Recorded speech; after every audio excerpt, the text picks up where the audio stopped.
ضمانت جا از قلم مرحا راجپوت ایپیسوڈ نمبر 72۔ اور شروع کرنے سے پہلے ہمیشہ کی طرح ریکویسٹ ہے کہ اگر آپ چینل پر نئے ہیں اب تک چینل کو سبسکرائب نہیں کیا تو پلیز چینل کو سبسکرائب کر لیں، بیل آئیکن کو ضرور دبا دیں، کمنٹ کر کے ضرور بتائیں ناول کیسا لگ رہا ہے، لائک شیئر کمنٹ لازمی کریں۔ تو چلیں ہم اسے سٹارٹ کرتے ہیں۔ زمان کی آنکھوں میں خون تیرنے لگا یہ دیکھ کر کہ زرغام کی کال ابھی 2 منٹ پہلے ہی بند ہوئی تھی۔ مطلب انوشا اس سے بات کر رہی تھی، لیکن کیوں؟ وہ پہلے ہی شک میں مبتلا تھا، لیکن اب یہ سب دیکھ لینے کے بعد اس کا لاوا پھٹنے کو تیار تھا۔ یہ سب کیا ہے انوشا؟ وہ اتنی تیز آواز میں دہاڑا کہ انوشا سہم کر دیوار سے جا لگی، جسم شرابور ہونے لگا۔ تم زرغام سے کیوں بات کر رہی تھی؟ کیا اس کی اتنی حیثیت ہے کہ تم اس سے بات کرو؟ اس کا بس نہیں چل رہا تھا کہ انوشا کو ایک کھینچ کر لگا دے۔ اسے لگا تھا انوشا اور زرغام کا ٹکراؤ محض اتفاق ہے، مگر نہیں، یہ اتفاق تو حقیقت کا روپ دھاڑ گیا تھا۔ انوشا کو لگا اب سب ختم ہوا، اسے آنے والے حالات کے لیے خود کو تیار کر لینا چاہیے۔ میں کیا پوچھ رہا ہوں تم سے؟ بحری ہو گئی ہو کیا؟ اس نے ایک ہاتھ ہوا میں اچھالا تھا اور پوری قوت سے موبائل دیوار پر مارنا چاہا، لیکن اس سے پہلے ہی واش روم سے نکلتی علیحا اس کے ہاتھ سے موبائل جھپٹ گئی۔ یہ کیا ہو رہا ہے؟ انوشا کا خوف زدہ چہرہ دیکھے علیحا کی آواز بلند ہوئی، جو زمان کو ناگوار گزری۔ یقیناً وہ سب سن چکی تھی۔ یہ ہمارا معاملہ ہے، کوئی دوسرا مداخلت نہ کرے۔ اس نے علیحا کو دیکھے آنکھیں گھمائی کہ انوشا فوراً سے علیحا کے پیچھے جا چھپی۔ تو اپنا غصہ میرے موبائل پر کیوں نکالنے والے تھے؟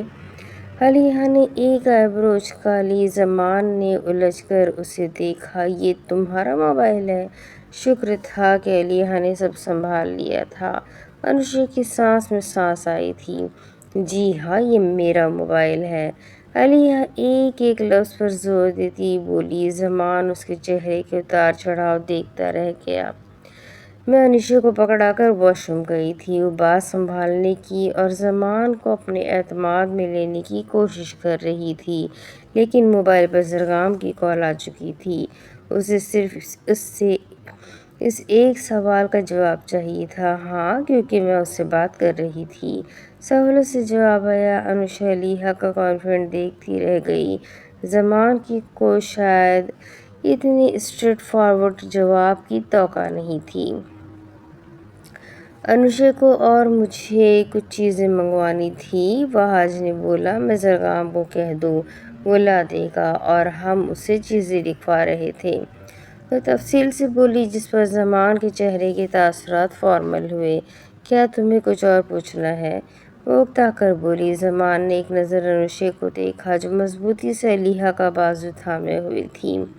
پھر اگلے ہی لمحے وہ لمبے لمبے ڈگ لیتا وہاں سے نکل گیا۔ اپنی ماں کی طرح اسے بھی اس نخریلی لڑکی علیحا ایک آنکھ نہیں بھاتی تھی۔ وہ گیا تو علیحا نے فوراً سے دروازہ بند کر دیا۔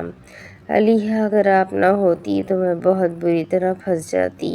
زمان لالا نے جب پوچھا کہ میں زرغام سے کیوں بات کر رہی ہوں، میری تو تب آواز ہی بند ہو گئی تھی، لیکن آپ نے ایک بار پھر مجھے بچا لیا۔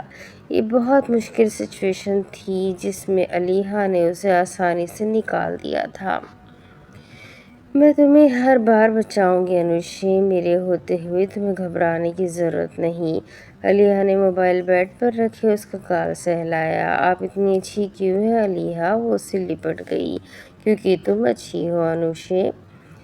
علیحا نے اس کے گرد حصار مضبوط کیا۔ میری زندگی کا ایک اصول ہے، جو اچھا ہوتا ہے میں اس کے ساتھ اچھی ہوتی ہوں، اور جو برا ہوتا ہے اس کے ساتھ بری۔ انوشا کو قدم مٹی کی طرح ڈھیر ہو چکے تھے، یلدرم بت بنے کھڑے رہے۔ وہاج کی وجہ سے انہیں پلوشے کے سامنے شرمندگی کا سامنا کرنا پڑا تھا۔ پلوشے آپ ٹھیک ہو؟ وہ ریزہ ہونے وہی والی تھی کہ یلدرم نے ملامت بھرے لہجے میں اسے مخاطب کر لیا۔ پلوشے نے ایک نگاہ ان پر ڈالی اور زخمی سا مسکرا دی۔